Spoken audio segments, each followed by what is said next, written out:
Practicing guitar technique doesn't have to be boring. For today's video, I created an arpeggio sequence with sweep picking that I think that you may enjoy.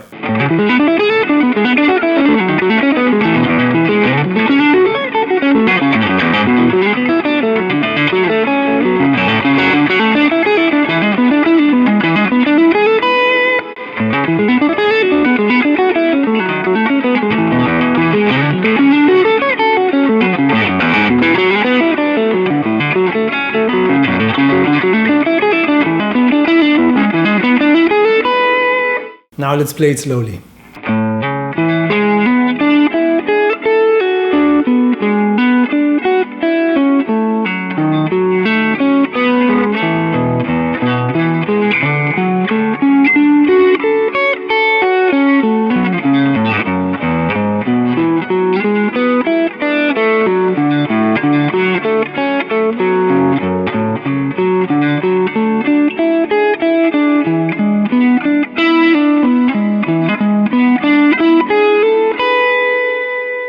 Now let's break it into sections. This is section number 1.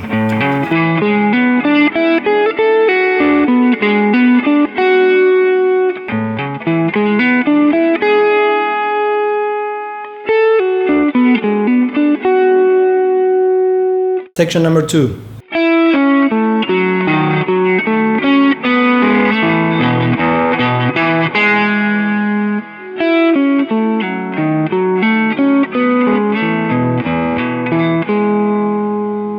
Now let's go to section 3 that starts with a C major 7 arpeggio and ends with an F sharp minor arpeggio.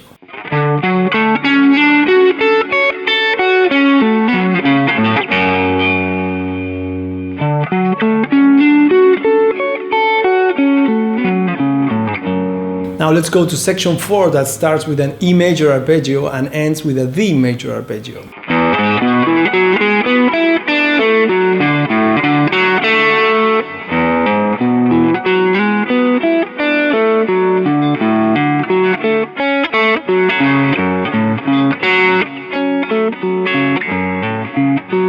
And section 6, the last one, is a D major arpeggio and an E7 arpeggio.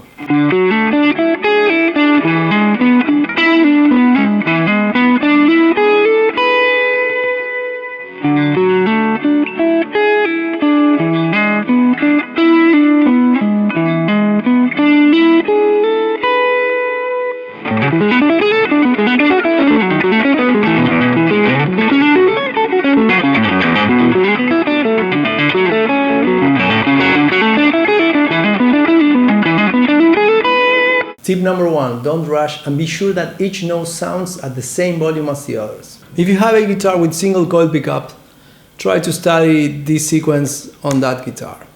Single coils are less forgiving, and I think they are great if you want to work really on the details on your technique. Don't rush, play it slowly, enjoy it. You can play it at any speed, doesn't matter really. Also, you can change tempos while you're playing.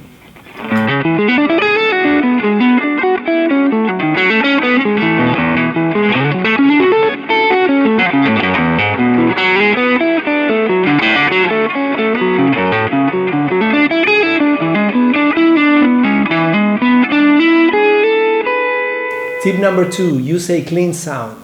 Today's sequence is not about distortion. I use different type of sweeping techniques in this sequence. I mean, the technique is always the same, but for example, in the first section, I use the 2+1 that I call it. It's 2 notes in one string, then 1 note, then 2 notes, then 1 note, then 2 notes.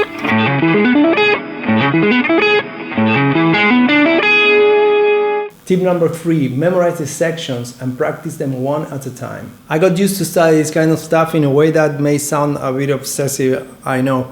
And it's that if I make a mistake, I have to start the sequence all over again. It doesn't matter if I was about to finish it. I have to start it and play it all over again. I don't say that you have to do that, but you can try. Tip number 4, once you memorize the sections, play the entire sequence from beginning to end.